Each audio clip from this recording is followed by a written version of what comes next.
Welcome to the Alex Salmond Show from Stricken, Aberdeenshire, where we look at how the current international controversy on statues and monuments is playing out in Scotland.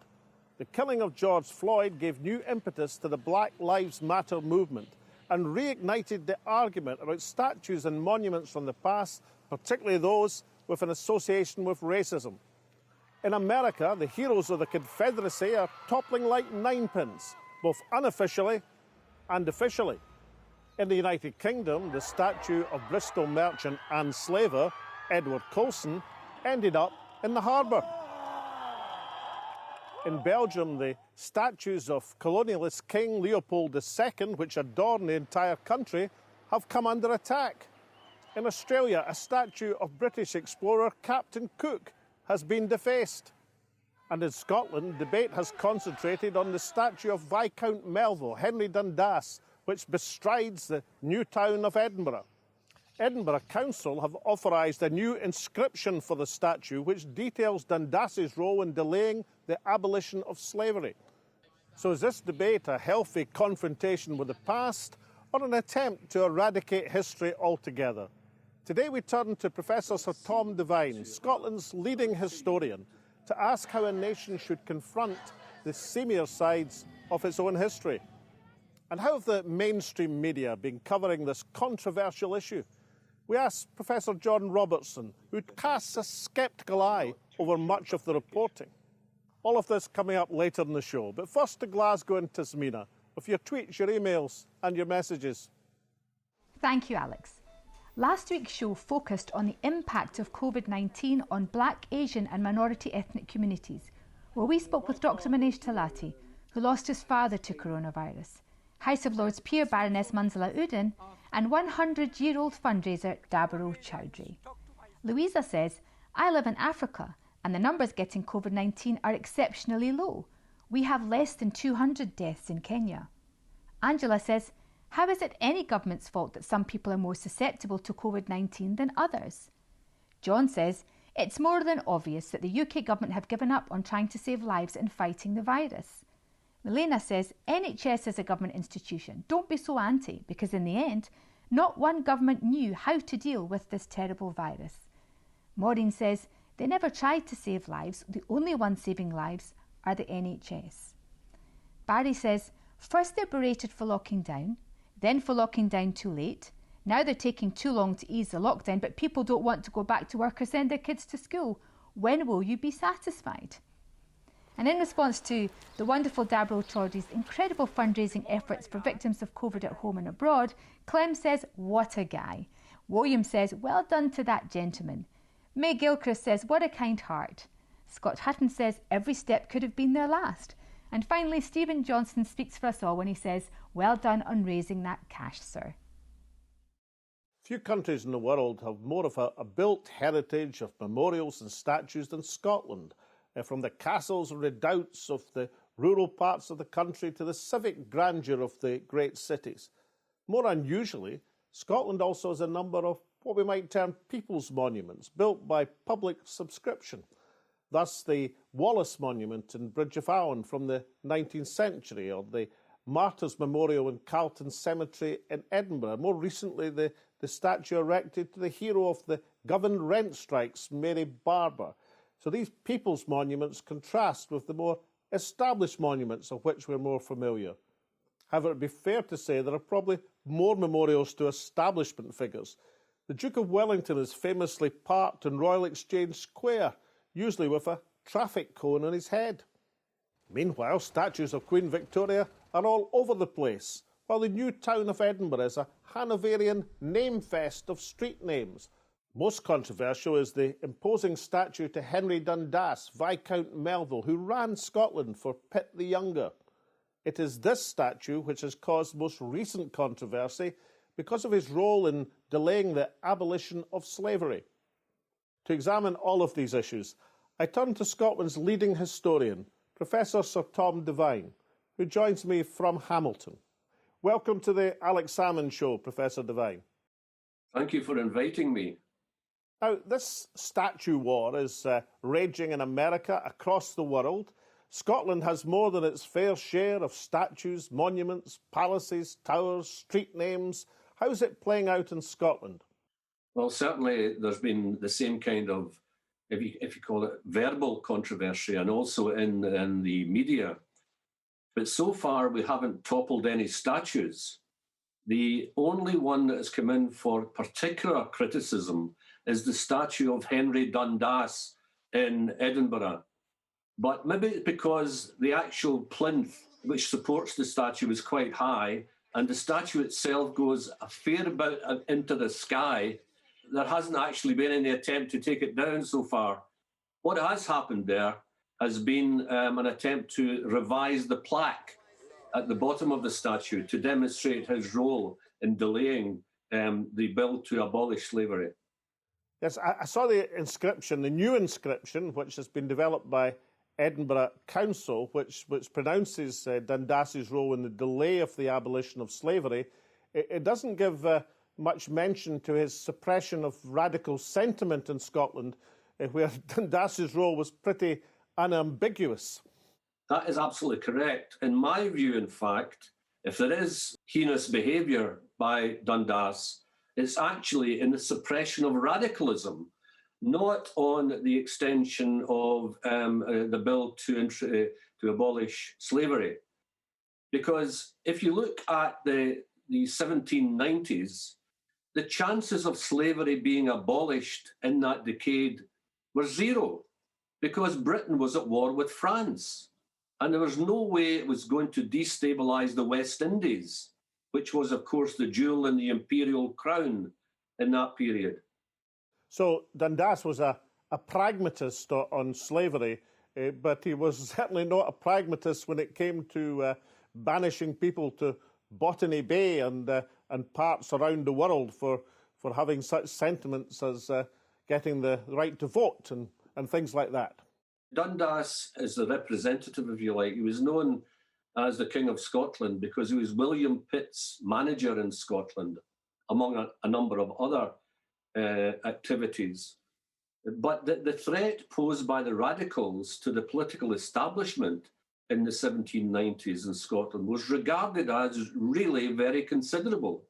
And so the state reacted very vigorously to that in order to snuff it out as quickly as possible by draconian means such as you've said yourself, exile to the other end of the world.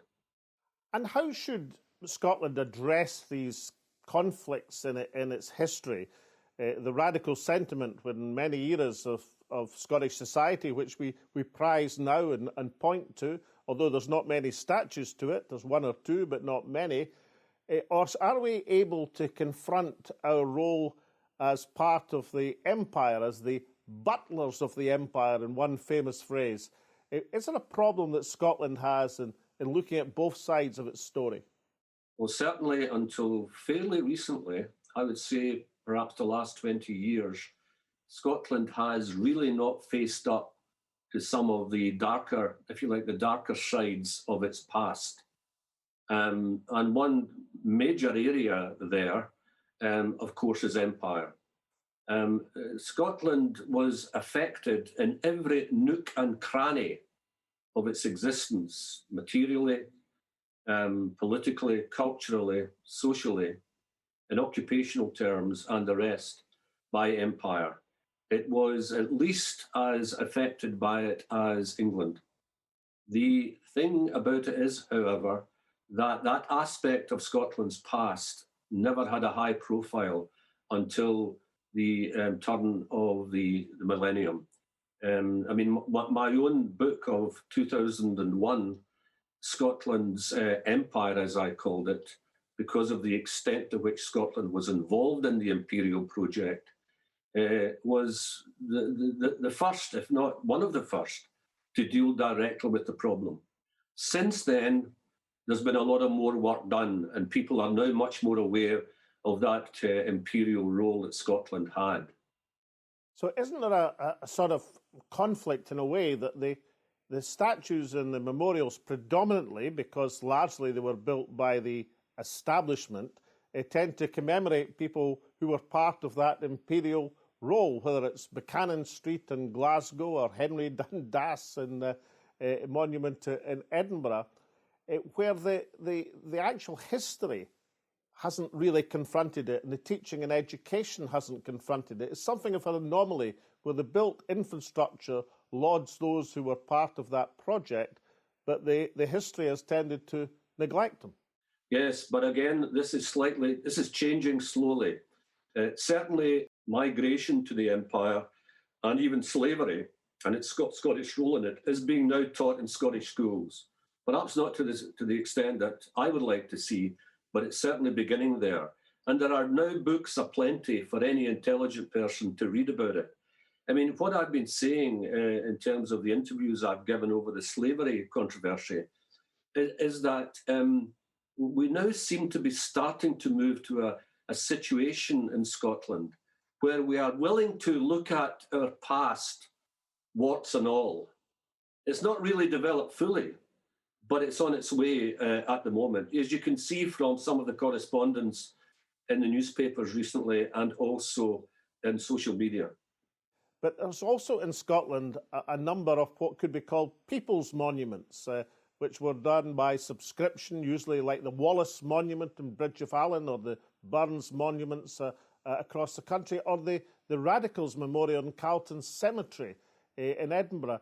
Is it unusual to have these people's monuments that Scotland has?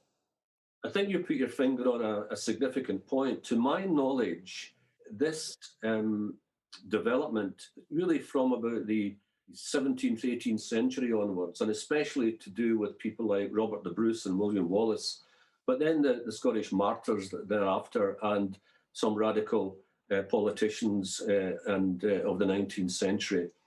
That does seem to have, I wouldn't say unique to Scotland, but I think there's a distinctive aspect to that.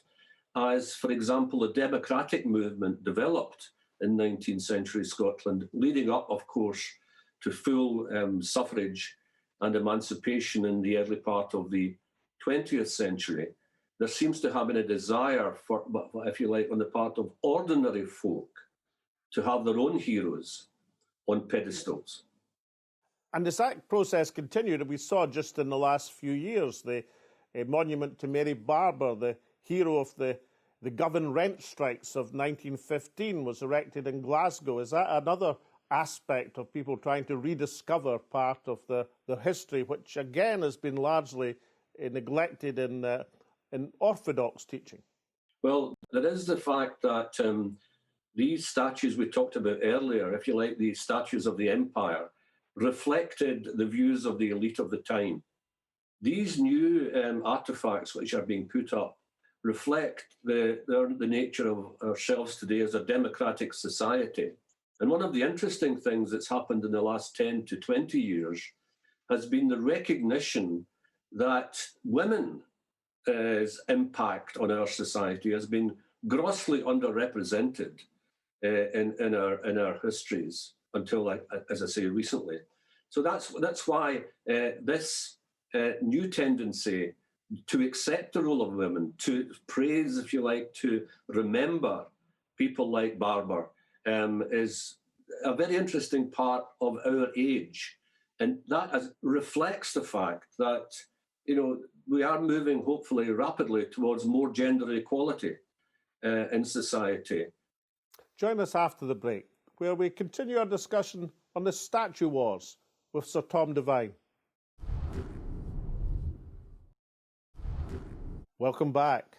I'm discussing the current controversy over statues and monuments with racist connections with Scotland's leading historian, Professor Sir Tom Devine. So out of these controversies and Black Lives Matter, the importance of balancing the role of women in history, and also other aspects like the one of your own fields of expertise, the clearances of Scotland, the erection some 10 years ago of a monument to those who were cleared in Helmsdale as a counterpoint to the Duke of Sutherland's statue, which overlooks a large part of the Highlands. Are all these things an attempt to rebalance history to give a broader aspect? And are they a good thing? in an age of greater equality and democratization, it's inevitable that the lives of ordinary people, and especially in the case you mentioned of the clearances, some of the extraordinary sinister aspects, if you like, the way in which people's lives were adversely affected, should be memorialized and are being memorialized in terms of the example you gave. So if I was to say, let's appoint Scotland's leading historian, Professor Devine, to adjudicate on which statues should be toppled, which should be replaced, which should be explained, is there a route by which we can come to a settlement on these matters, or is it a point of taking it case by case? Well, I mean, I give you my own opinion, really based on my trade, which is the profession of historian. I'm against the removal of these statues because they represent the way at least some of our ancestors, usually elite ancestors, thought.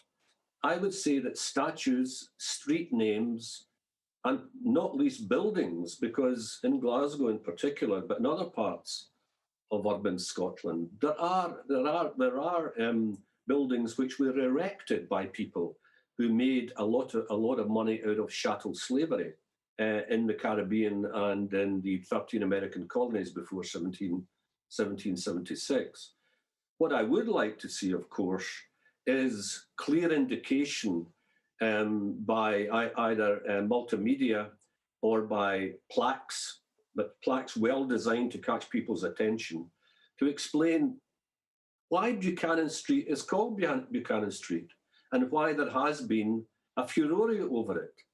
And that would be an excellent way of maintaining the, if you would call them the artifacts of the past, but adding an additional element of explanation. So I don't like to see the past censored in any way, and taking down statues, in my view, is an act almost of historical vandalism. If I can give you a small memory from my own student days, Sir Tom, I raised the question of the 1820 Radical Rising in a lecture by Norman Gash, the Peelite historian, and was fairly summarily dismissed as an impudent young student. Are you looking forward to the day that perhaps Scottish students will be able to raise these matters against historical orthodoxy, or indeed has that day arrived? No. I mean, some of the best ideas I've had, indeed, some of my own research projects, have come out from sometimes passionate discussion with undergraduates and also with graduate students in tutorials and seminars. I mean, one of the reasons I looked at the stability of Scotland during the agricultural revolution in the lowlands was because it came out of a student discussion, and that was a number of years ago. Any effective university teacher has got to teach, has got to try and move the students in an independent framework of mind, because the essence of my great discipline, history, is to try and get people to think for themselves in a disciplined and systematic way, to be able to move away from assertion into argument supported by relevant evidence. And it might well be that your former professor, Alex, didn't have that kind of mentality in that particular period. The more controversy in a tutorial, the more passionate interchange of views, the more attacks on the teacher, then that's a sign to me that you are dealing very effectively with your students. And finally, Scotland's most eminent historian, is there a message for the country about the importance of understanding history, warts and all, good and bad? How should an ancient nation like Scotland have the ability to face up to all aspects of its rich and varied history? The vital point is to look at all aspects of the past in a kind of balance. History is the social memory of society. If you do not have any understanding or attempt to have any understanding of the past, you do not know how we came to be the way we are. And not only that, the sense of being aware of where we came from. Otherwise, we don't really have any anchor by which to, if you will, guide us in the future. Professor Sir Tom Devine, thank you very much indeed. Thank you very much. Enjoyed it very much. An interesting aspect of this current controversy over statues and monuments is how the mainstream media have covered these attacks on the past heritage, both official and unofficial. I covered this with Professor John Robertson, who joins me from here. Professor Robertson, welcome to the Alex Salmond Show. Thank you for having me. How have the media in general been covering this war of the statues, both internationally here in Scotland and in the rest of the UK? Those campaigning, those tearing down statues, are concerned with real social change. The tearing down of the statues is something very easy for the media to deal with. It's something they find appealing. They can obviously make a great deal of it, and in some respects it takes away from the actual campaign for real social change. And I think that's the first thing to say about that. And I think that's for a long time been a problem with state and corporate media. Well, you say for a long time, Professor Robertson, but hasn't that always been the case through history? I mean, if we go back to the American Civil War, then the Glasgow Herald, as it was then, was solidly for the Confederacy. That would seem to have something to do with the tobacco interests in Glasgow. And even the Manchester Guardian, that towering vehicle for liberalism, was supporting the Confederacy, which might have been something to do with the fact it was founded by the cotton interests. As you say, going back a very long way, and quite apparent, I think, in 2003, when the saturation coverage of the toppling of Saddam's statue in Baghdad gave people the impression the war was over and that a clean end had been achieved there, and to some extent concealed the horrors that were to follow from that mistaken military adventure. Professor Robertson, how would you assess the metropolitan media's coverage of the demonstrations that have taken place in London and elsewhere? Has there been any recognition that this might be something to do with Britain's imperial past? Is there a change for the better in terms of that coverage, or is it basically just as bad as ever? I don't think anyone's prepared now to stand up for the excesses of the British Empire. They have certainly retrenched to some extent. I think the Scottish media are not really paying an awful lot of attention to some of these global issues because they're so obsessed with the constitutional issue. This battle for control of the mind and souls of the Scottish people now, which is becoming quite intense, as you'll know, opinion polls now showing support for independence solidifying in the 50s now, and since the turn of the year, opinion poll after opinion poll suggesting a bit of a kind of sea change there. The mainstream media clearly in a state of panic now, and reporting in almost kind of parodic ways to try and find a way of somehow weakening the surge towards independence. So, Professor Robertson, finally, would you say that change that you detect in UK media coverage is because of the appalling scenes in terms of the murder of George Floyd, or is it rather a sign of the times that Black Lives Matter is treated more sympathetically now than it was a few years ago when the movement first started? Maybe I'm being pessimistic. I'm not too sure that linkage is there, that we have a shift in media coverage, a welcome shift towards a more emancipatory perspective on things. But whether or not, and unless, of course, there is a change of government, I think if there is a change of government, just about any change from the Johnson regime might actually allow some real change to take place. Professor John Robertson from here, thank you very much indeed. Pleasure, absolute pleasure. Enjoyed it. The War of the Statues has taken place in a heightened atmosphere in mid-pandemic in the aftermath of the killing of George Floyd. Thus, after many years of unanswered peaceful persuasion, the statue of Edward Colston ended up in Bristol Harbour. Other targets for the protesters' wrath are much more ambiguous. Few would deny Churchill's Edwardian racist views. He treated the miners very badly. He gassed the Kurds. But that is counterbalanced by his supreme role in the Second World War as the leader in the struggle against fascism. Henry Dundas's position as William Pitt's parliamentary fixer means it could be argued he delayed the abolition of slavery. But equally, his supporters would say that his amendment made its abolition possible.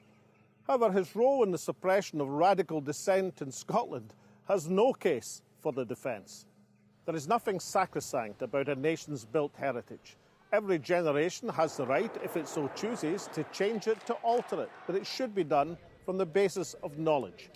At least this lively debate is ensuring that countries all over the world are confronting some of the difficult realities from the past.